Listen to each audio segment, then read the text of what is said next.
Hello, magandang gabi. So, ngayon nagluto ako ng pork. Yung chop na pork, ginisa ko yun sa bawang. Tapos, nilagyan ko ng kamatis. Ayan yung kamatis. So, gisa-gisa lang yan. Ganyan-ganyan lang. Oh. Ganyan-ganyan lang hanggang sa maging brown. Tapos, nilagyan ko nga pala siya ng saging. Yung nakuha ko nung last, saging, yung mababait kong kabilang pader. Yan yung saging na nakuha ko. So, ayan o. Nilagay ko siya dyan. Diba yung puchero nilalagyan ng saging? So, ito, hindi ko alam kung anong klaseng luto ito. Pero, nilagyan ko siya ng saging. Tapos, nilagyan ko siya ng sibuyas. Mamaya, titiplahan ko yan ng asin. Konti.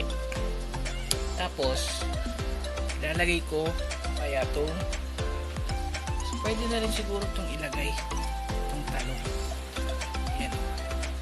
Ilagyan ko siya ng talong. So may pork ka na, may gulay ka pa. So hintayin natin maluto yan. Tapos titikman natin. Okay? So ayan na yung naluto ko.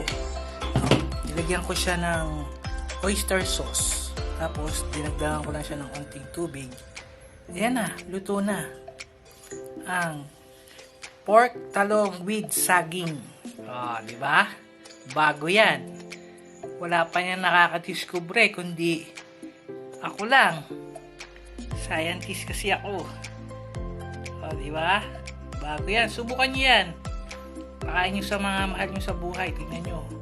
Mamahalin kayo ng todo kahit di kayo mabili-bili. Okay? Salamat!